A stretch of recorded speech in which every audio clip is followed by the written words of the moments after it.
Hello po, Pastor. Ask ko lang po if it's okay to be rebaptized po.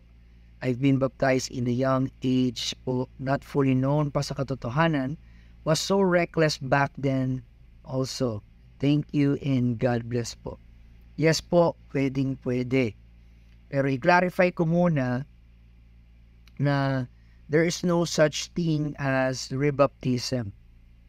There is only one baptism. Anumang baptismal experience mo na hindi accurate sa Bible, hindi po yun counted as baptism. Because in Ephesians chapter 4 verse 5, malinaw dun sinabi, there's only one Lord, one faith, and one baptism. Isa lang po ang baptism. Wala na pong rebaptism. There's only one baptism. So, yung mga disciples ni John the Baptist, pagdating sa Acts 19, nagpabaptize yung mga disciples ni John the Baptist. Not in the sense na they want to repeat the baptism, but because they want to experience the true baptism. Dahil yung baptism na ginawa ni John the Baptist, it was only a preview, a preparation sa coming Messiah. But it was not the Christian baptism. So, nag-decide sila na gawin yung tunay na baptism ngayon na dumating na si Jesus Christ. Okay? Now, sa mga case na katulad ng mga bata pa lang, they were baptized in Jesus' name, around 5 years old, up to 12 years old, na napilitan lang kasi nga yung mga kaibigan mo, mga young people, nagbabaptize, o kaya pinipilit ka na ng magulang mo, may peer pressure, kumbaga, wala pong masama kung desidido po kayo na magpabaptize ulit.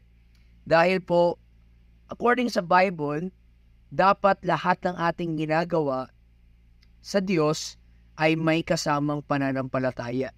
Hindi natin ginagawa dahil pinilit tayo o kaya na-pressure lang tayo. Ginagawa natin yun because of faith. Ang sabi sa Romans 14:23, for whatsoever is not of faith is sin. So, ang baptism talaga, dapat it comes from faith.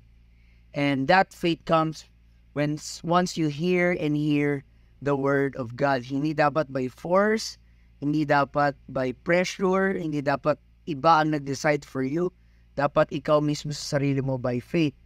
Kahit ako sa aking ministry as an evangelist, once na nagtatanong ako sino ang gustong magpabaptize sa pangalan ni Jesus Christ, nagkakaroon ako ng follow-up question sa kanila. Tinatanong ko sila na napilitan ba kayo o gusto nyo magpabaptize dahil gusto nyo naintindihan nyo ang salita ng Panginoon.